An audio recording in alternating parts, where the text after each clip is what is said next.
শহীদ কনকলতা জন্মশতবর্ষ উদযাপন সমিতি কাছাড়ের উদ্যোগে কনকলতার জন্মশতবর্ষ পূর্তি অনুষ্ঠান আজ গান্ধী ভবনে সন্ধ্যা 5:30টায় শুরু হয়। এর পূর্বে সকাল 9টায় অম্বিকাপট্টি পয়েন্ট থেকে কিশোর কিশোরী সংগঠন কমসমলের 1.5 শতাধিক সদস্যরা মার্চ ফাস্ট করে প্রেমতলা শিলংপট্টি পার্ক রোড হয়ে গান্ধী ভবনে পৌঁছে সেখানে অস্থায়ীভাবে স্থাপিত শহীদ কনকলতার প্রতিকৃতিতে শ্রদ্ধা নিবেদন করে।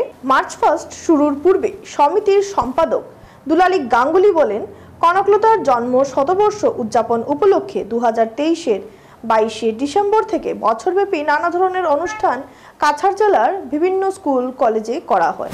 এছাড়াও গত 9 সেপ্টেম্বর শিলচর থেকে ভাগাবাজার পর্যন্ত সাইকেল র্যালি ও 22-24 December Silchar Gohpur Silchar bike rally আয়োজন করে জনসাধারণের মধ্যে কনকলতার আত্মবলিদানের ইতিহাস ছড়িয়ে দেওয়া ও বর্তমান প্রজন্মকে যথার্থ দেশপ্রেমে উদ্বুদ্ধ হয়ে যুগোপযোগী আদর্শের ভিত্তিতে সংগ্রাম গড়ে তুলতে স্বাধীনতা সংগ্রামীদের স্বপ্ন পূরণে এগিয়ে আসার অঙ্গীকার গ্রহণে এই উদ্যোগ নেওয়া হয়।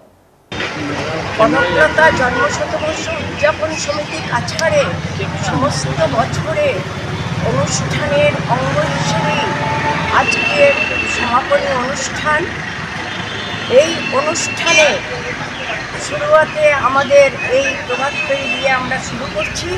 কিশোর কিশোরী বাহিনী আজকে এই প্রভাত ফেরিতে অংশগ্রহণ করেছেন 130 জনের উপরে। তাই আমাদের সান্ধ্য অনুষ্ঠানে প্রভাত ফেরিতে এখন মিছিল করে গিয়ে কিশোর কিশোরীরা মাল্যদান করবেন, পুষ্পার্ঘ্য করবেন আমাদের সেই মূল গান্ধী ভবনের সামনে।